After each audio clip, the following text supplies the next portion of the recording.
Kita harus berpikirnya begitu. Bahwa Allah itu super canggih, Pak. Masuk manual loh. Wah, dicatat-catat. Ndelalah tokonya tutup, pulpennya habis. Malaikat terus belinya kemana? Nah, ilmunya Allah diungkapkan dalam surat Luqman ayat 27 dan surat Al-Kahfi ayat 109.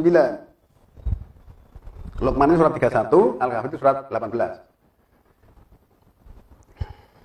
Nah, saudara sekalian, ini ya bahwa negeri itu akan dibinasakan sebelum hari kiamat atau siksa dengan siksaan yang sangat. Yang demikian sudah tertulis dalam kitab. Berarti kejadian Sa'ah itu juga nanti bisa juga sebagai siksaan juga gitu loh.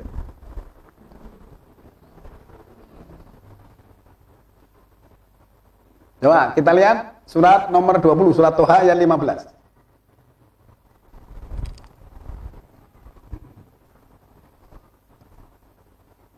Inna sa'ata atiyatu akadu uhfiha litujza kullu nafsin bima tas'a. Sesungguhnya Sa'ah itu pasti datang. Pasti. Hampir saja kami sembunyikan keterangannya agar dibalas setiap diri dengan apa yang dia usahakan. Hampir saja itu berarti, tapi kan enggak kan? Nah, misalnya disembunyikan kita jadi enggak tahu. Tidak jadi disembunyikan. Nah, dan Allah mengatakan bahwa saat itu pasti datang. Nanti di ayat lain ada la raiba fiha, tidak ada la raiba fihi, tidak ada keraguan padanya. Hampir saja disembunyikan. Terus kemudian penyanyian ya. Di dalam surat nomor 22 surat Al-Hajj ayat 1 dan 2. Ayat 1 dulu ya. Ya ayyuhan nasu taqu rabbakum. Inna zalzalatas saati syai'un adzim. Wahai manusia, yang diseru seluruh manusia tanpa terkecuali. Bertakwalah kepada Tuhanmu. Insaflah kepada Tuhanmu, pengaturmu, ya, pemilik kekuasaan bagi kamu. Kemudian ditegaskan kan bahwa inna zalzalatas saati syai'un adzim. Sesungguhnya goncangan Sa'ah itu sesuatu yang besar. Goncangannya dahsyat sekali, Pak. Ya. Karena pada saat sur itu ditiupkan, nanti akan ditiupkan pada tiap-tiap solar system. Ketika matahari terseret, maka kemudian planet-planet yang mengitari kan jatuh ke matahari. Maka di sana ada ayat lain nanti akan sampai ke sana. Lautan menjadi kering, lautan dikeringkan atau diuapkan karena memang masuk ke matahari yang panasnya luar biasa, Pak. Ya, sering kami sampaikan ini, para ahli ini 335 ya, gas panas yang di dalamnya itu nolnya 15. 1, 2, 3, 4, 5. Berarti 335 billion gas panas yang beratnya lebih dari 2000 kuadriliun ton. Nah, kalau planet-planet masuk ke sini ya otomatis terbakar menjadi lautan api. Maka lautan dikeringkan atau diuapkan, menguap. Panasnya sangat luar biasa. Wong jenengan jarak jauh aja nih orang nganggo kipas sih solar TV bajunya basah semua, Pak. Ya, benar enggak? Sekarang ini loh. Nah, apalagi planetnya masuk ke sini yang menjadi lautan api. Pada saat matahari atau bintang-bintang, matahari dan bintang itu sama-sama disebut pelita. Dia sebagai pusat jatuh. Ketika matahari diseret, nanti kan ada ayat lain, ketika matahari digulung, ya, dan bintang-bintang berjatuhan. Nah, digulung oleh sur. Berjatuhan karena diseret tadi. Otomatis planet-planet yang mengitari itu akan jatuh ke sana. Kenapa bisa begitu? Ini.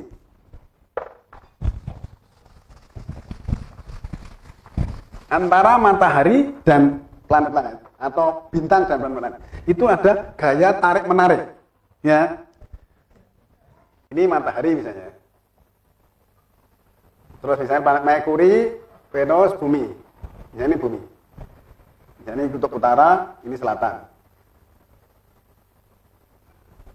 Nah, Planet ini kalau di bagian utaranya minus, selatannya positif. Kalau di sini negatif, di sini positif. Nah, karena praktis tarik menarik semua planet kan begitu.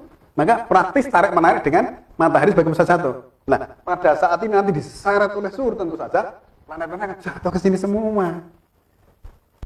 Ya, bisa dibayangkan? Kan mungkin orang memang begitu ya. Taunya di sini positif negatif bagaimana? Jenengan harus mengadakan penelitian. Loh kan ayatnya bilang kul siru fil ardi. Katakanlah berjalanlah kamu di bumi ini, tapi banyak orang-orang yang berjalan di bumi itu hanya piknik. Berjalan di bumi mengadakan penelitian. Fangdur selalu perhatikan, kaifa bada'al, bagaimana Allah dulu memulai ciptaan.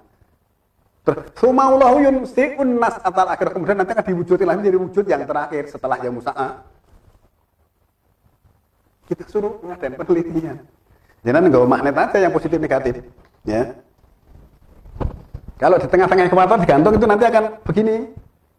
Jangan ke kutub utara nanti akan begini, kutub selatan nanti akan balik gini, ya. Apa nanti kapan-kapan bareng-bareng? Iya. Loh, mengadain penelitian harus begitu. Nanti sing dirembuk pahala toh ya kita tidak tahu. Pahala itu biarkan aja, itu nanti akan direkam oleh rekaman kita. Yang namanya kitabum markum, kitab rekaman. Ada sijin dan iliyin. Sijin itu rekaman jelek, iliyin rekaman baik. Itu sudah otomatis, dia menyoroti seluruh dimensi kayak CCTV itu. CCTV kan nggak usah diperintah, jenengan jaga nih kantor atau di toko misalnya. Sudah dipasang CCTV, nih cedak kasir itu ada CCTV-nya. Ada pengunjung ngambil barang langsung dikantongi, di sini kelihatan. Loh Pak, kok Bapak ngambil dikantongi gimana? Loh kok kamu tahu lah di sini ada ya gambarnya kok gitu. Loh itu bikinan manusia loh, bikinan Allah kok manual. Ya, kita harus merubah pola pikir kita sehingga kita tidak berpikir seperti 1000 tahun yang lalu. Dan berpikir seperti itu kan soalnya kayak berpikir 1000 tahun yang lalu. Kita ketinggalan, Mbak.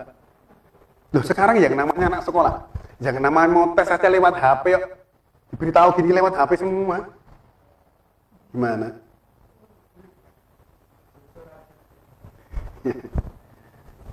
Nah, kalau kita tidak mau mengikuti itu, lah ini solar system ya. Matahari di sana sebagai pusat jatuh, Merkuri, Venus, Bumi, Mars. Terus yang titik-titik ini adalah pecahan. Jadi ternyata dulu planet-planet itu jumlahnya 11. Kemudian ada yang pecah satu. Orang menyebutnya asteroid atau planetoid. Tapi di sini masih ada yang besar. Juno, Ceres itu yang masih besar. Ya. Tetapi ada yang pecahan-pecahan ini kata para ahli itu ada 30.000 pecahan. Itu disediakan untuk orang-orang yang dolim. Ya. Ada ayatnya bilang begitu kok. Tersedia pada Tuhanmu untuk orang-orang yang dolim. Tidak jauh dari orang dolim, dari orang-orang dolim. Gitu. Nah, pecahan ini berarti dulu kan juga utuh. Kemudian di sini Mars, jadi Bumi, Mars, Jupiter, ya. Saturnus, Uranus, Neptunus, Pluto. Di atasnya masih ada satu lagi. Nah, dulu pada waktu Nabi Yusuf itu mimpi di dalam surat Yusuf ayat 4 itu melihat 11 kaukab. Tetapi para ahli kaukab itu diartikan bintang, maksud bintang cuma 11. Nah, 11 kaukab itu menandakan bahwa dulu Nabi Yusuf diberitahu tentang solar system. Melihat 11 kaukab, satu matahari dan satu bulan. Berarti satu solar system. Dulu berarti planetnya 11, pecah satu. Pecah satu ini diungkapkan dalam surat 33 ayat 72.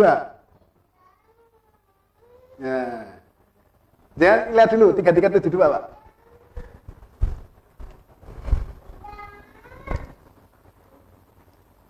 Berarti kalau begitu benar gitu. Waktu Yusuf mimpi itu. Inna aradnal amanata alas samawati wal ardi wal jibali fa abaina an yahmilnaha wa fakna minha wa hamalah insan innahu kana zaluman jahula. Sesungguhnya kami telah mengemukakan atau menunjukkan amanat atas samawat dan bumi serta gunung-gunung wal jibali. Kemudian lalu keduanya, baik samawat dan bumi itu menolak untuk membawanya, tidak sanggup untuk memikulnya, dan mereka merasa berat daripadanya. Ya. Kemudian dan manusialah yang memikulnya. Maksudnya gini loh Pak. Berarti dulu memang planet-planet itu ada 11. Ya. Nah, terus kemudian diamanatkan kepada samawat dan bumi dan juga gunung-gunung. Mereka merasa berat tidak sanggup memikulnya. Nah, yang memikul adalah manusia. Seandainya tidak pecah bisa dihuni oleh manusia, maksudnya gitu. Nah, karena pecah kan nggak bisa dihuni. Berarti manusia yang nanggung risikonya. Nah, salahmu we. Kowe ra iso manggon nang kono gitu. Pengertiannya gitu. Nah, menurut pemahaman saya begitu. Nah, salah ya biar diluruskan. Nah, maka coba jenengan lihat surat 12 ayat 4. Nabi Yusuf ketika bermimpi. Kan melihat 11 kaukab. Kaukab itu nek bintangnya masuk ke 11. Bintang itu enggak terhitung jumlahnya. Ini misal satu solar system kita. Itqala Yusufu li abihi. Ya abadi, ini ra'aitu ahqada asara kaukaba. Wa samsa wal qamar. Nah, ketika Yusuf berkata kepada bapaknya, "Wahai bapak, ya abadi, ini ra'aitu ahqada asara kaukaba." Sesungguhnya aku melihat 1/10 itu berarti 11 kan? 11 kaukab. Nah, kaukab diartikan bintang. Bintang itu jumlahnya nggak terhitung. Nah, karena di sini masih dilihat wasamsa dan matahari, wal qamara dan bulan. Berarti kalau begitu ini mesti adalah planet-planet 11, kemudian matahari dan bulan. Berarti satu solar system. Kemudian ra'aitahum li sajidin, semuanya itu sujud kepadaku. Nah, iya, sujud pada Yusuf. Terus kan bapaknya ngomong, kamu nggak usah bilang saudaramu nanti tak macam-macam gitu. Nah, berikutnya gitu. Nah, ini menandakan kalau menurut pemahaman kami bahwa kaukab itu adalah planet-planet. Seperti halnya menjelaskan lihat surat 6 ayat 76, 77, 78 ketika Ibrahim mencari Tuhan. Pertama melihat kaukab, wah itu mungkin Tuhan itu. Setelah menghilang dia nggak mau. Terus melihat bulan, wah itu lebih besar. Itu yang Tuhannya. Wah nggak mau itu menghilang. Terus kemudian pagi harinya matahari terbit, wah itu yang paling besar. Nah kan berarti yang dilihat juga solar system. Planet, kemudian bulan dan matahari. Nah, ketika Nabi Ibrahim melihat atau mencari Tuhan tadi, memperhatikan benda-benda angkasa itu dari sore sampai malam, sampai pagi, sampai matahari terbit. Kan nggak tidur itu. Awak edhi kon salat malamnya angel. Alhamdulillah sekarang sudah lancar ya. Nah, saudara sekalian, istilah-istilah ini memang perlu kita pahami agar supaya nanti kita menemukan yang dicari. Gitu loh pengertiannya. Kalau tidak sesuai itu ya yang dicari nggak ketemu. Sehingga pengertian seperti itu perlu kita pahamkan pada diri kita masing-masing. Masalah nanti orang lain nggak cocok, wah kuwi karepmu dhewe, ya nggak apa-apa. Lah, wahai manusia, bertakwalah kepada Tuhanmu, sesungguhnya goncangan saha itu sesuatu yang besar. Kemudian ayat yang berikutnya, ayat yang kedua. Ini kan menegaskan kan? Yauma tarawnaha tatahalu qulu diatin ama ardoat wa tadau qulu dzati hamlin hamlaha. Nah, ini seolah-olah Allah itu memberikan satu bayangan. Kalau sekiranya pada hari kamu itu melihat goncangan yang besar tadi, maksudnya gitu. Digambarkan seperti itu. Akan ada orang yang menyusukan anaknya itu melupakan. Nyusu itu lupa sampai kan goncangannya dasar sekali kok, suara kelingan nyusunnya anaknya. Ya. Terus juga orang yang berbeban itu meletakkan bebannya. Ada yang mengartikan bahwa orang yang hamil itu sampai nanti kandungannya gugur. Tapi saya lebih cenderung bahwa orang yang berbeban itu meletakkan bebannya. Ini wa tadau qulu dzati hamlin hamlaha. Kemudian wa taron nasa sukara, Dan kamu lihat, manusia itu sukaro. Sukaro itu hilang ingatan, mabuk. Kayak orang mabuk, Pak. Sekarang kalau goncangan biasa, tadi buminya juga goncangan luar biasa, kan kayak mabuk, Pak. Ya oleng, karena buminya juga goncang, mesti oleng. Goncangannya sangat dahsyat, sangat besar, Pak, dikatakan. Syai'un adzim, sesuatu yang sangat besar. Nah, inna zalzalatas saati syai'un adzim. Nah, ini kayak oleng, maka kamu lihat manusia itu sukaro, pingsan, tidak sadarkan diri, mabuk. Nah, orang mabuk kan nggak boleh sholat, surat 443 itu. Ya ayyuhalladzina amanu la taqrabus sholata wa antum sukara hatta ta'lamu ma taqulun. Nah, wahai orang-orang beriman, jangan dekati sholat ketika kamu sukara, hingga kamu mengetahui apa yang kamu ucapkan. Lah, kalau kita sholat itu kudu ngerti sing dibaca. Nek orang ngerti dianggap mabuk. Nah iya lah. Nek nggak tahu itu dianggap mabuk. Wah, berarti saya tiap hari mabuk dia. Makanya baca ayatnya nggak usah panjang-panjang. Sing kita paham aja.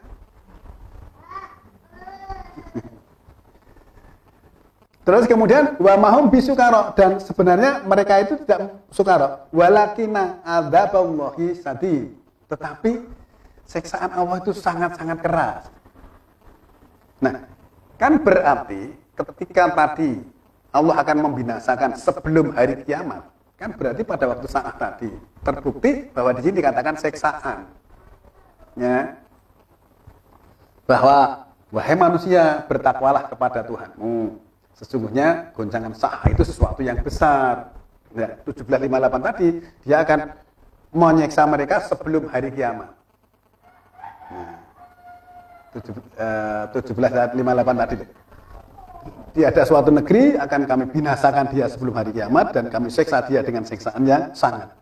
Nah, kan di sini jelas bahwa pada hari kamu melihatnya, misalnya terjadi goncangan, misalnya kamu tahu ini. Itu orang yang menyusui itu akan berlepas diri, melupakan sama susuannya. Orang yang punya beban juga melepaskan bebannya. Orang hamil juga katanya sampai lupa tidak merasa hamil. Soalnya pikirannya itu goncangan yang dasar sekali.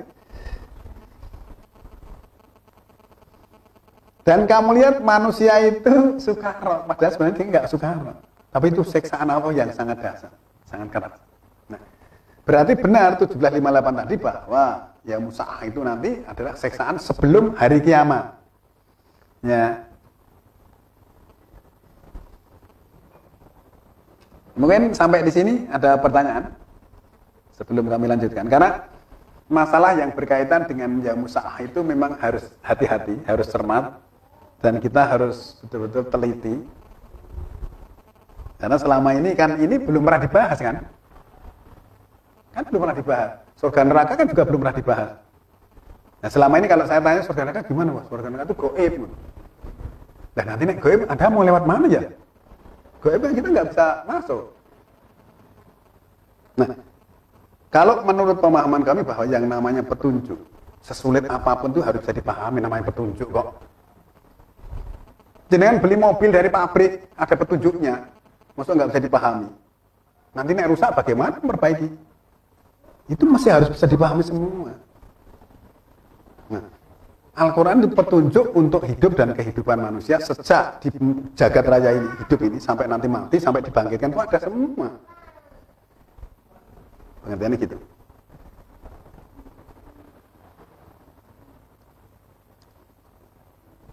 Kalau tidak ada, saya lanjutkan ya. Surat Al-Hajj ayat 7 ya. Wa anas sa'ata atiyatul la roiba fiha. Nah ini ya. Dan sesungguhnya sa'ah itu pasti datang, tiada keraguan padanya. La roiba fiha. Wa anallaha yab'asu man fil kubur. Dan sesungguhnya Allah akan membangkitkan orang-orang dalam kubur. Saudaraku sekalian, walaupun seolah-olah ayat ini itu koyo langsung ya.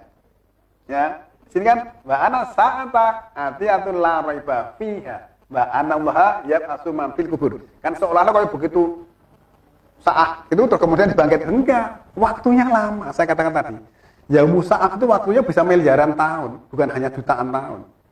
Karena yang ditugaskan itu hanya 8, mau berat-berat yang begitu besarnya, tidak mungkin hanya sebentar.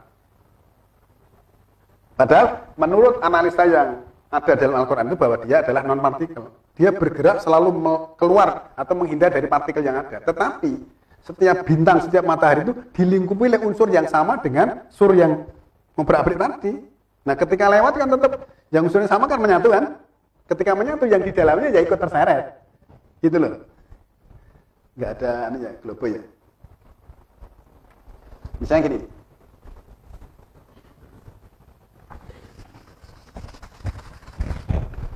Sur tadi kan bergerak lebih cepat dari kejapan mata tadi surat 1677. Itu artinya gini. Kita tahu bahwa jarak antara bumi ke matahari itu memang kadang-kadang 93 juta mil, kadang-kadang 91. Kenapa begitu? Kalau 93 berarti terletak pada titik yang aphelion orbit. Kalau yang terdekat perihelion orbit itu berarti yang 91 tadi. Nah, kalau kecepatan cahaya itu 186.000 mil, ukuran mil ini ya, karena mil per detik, maka cahaya yang meluncur dari matahari ke bumi itu membutuhkan waktu sekitar 8 menit lebih sedikit.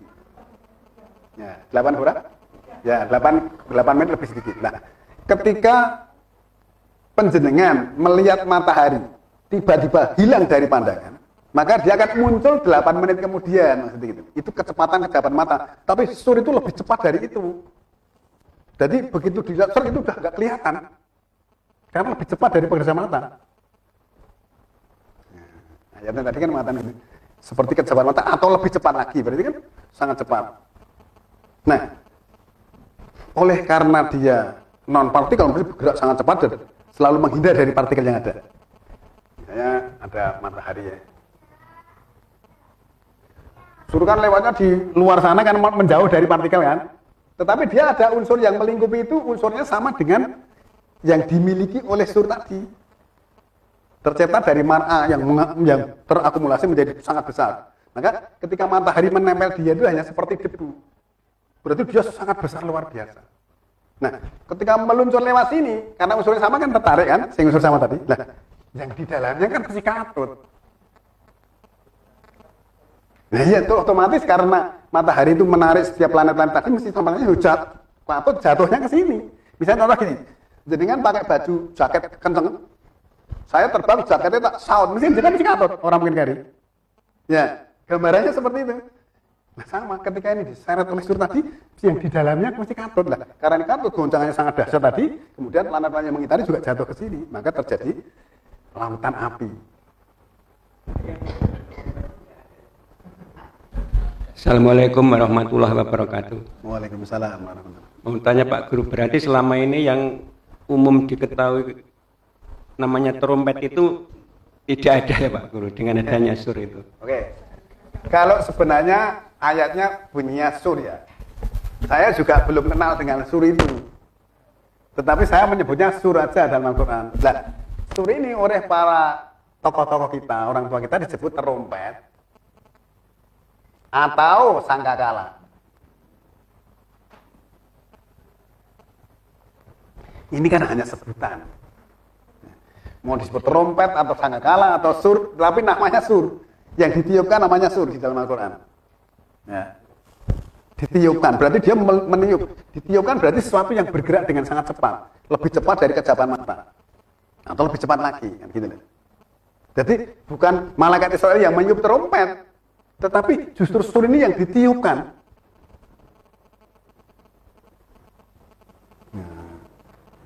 Fa'idhan nufiqah fis suri nafqatun wahidah. Ketika ditiupkan pada sur dengan sekali tiupan, terbawalah bumi dan gunung-gunung dan bergoncanglah dia dengan sekali goncang. Bumi dan gunung terbawa. Yang bawa siapa? Sur itu tadi. Dan trompet yang bawa siapa? Malaikat Israfil. Nah, malaikat Israfil. Ini terbawalah bumi dan gunung-gunung. Berarti pada saat sur ditiupkan, maka matahari terseret, maka bumi dan gunung juga akan terbawa. Tentu saja. Pengertiannya gitu, ya. Nah, masalah istilah itu trompet atau sangkakala itu nanti, ya, nanti akan bisa kita pahami setelah perlahan-lahan ke sana kita akan tahu apa benar-benar trompet apa bukan. Apa sangkakala apa bukan? Sangkakala itu ya apa ya? Itu trompet ya.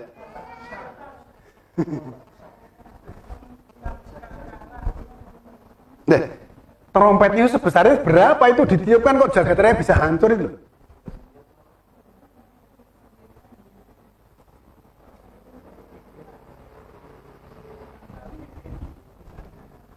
Mungkin yang lain? Ada pertanyaan?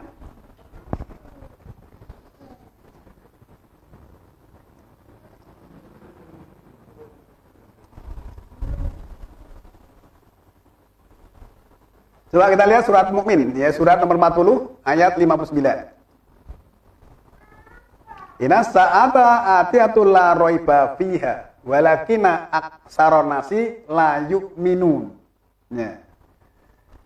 Sesungguhnya saat itu pasti datang yang tiada keraguan padanya. Ini yang menegaskan Allah. Tetapi kebanyakan manusia itu tidak mengimani. Enggak percaya. Wah, itu enggak ada itu. Ini. Nah, nanti kalau orang matian itu gimana? Mati itu kan itu karena masa.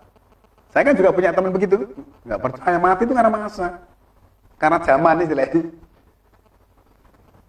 Nah, saudara sekalian, dari beberapa ayat ini tadi kan bisa kita pahami bahwa sa'ah adalah waktu di mana akan terjadi kehancuran secara total, secara massal, dan tidak seorang pun sanggup untuk menghindar.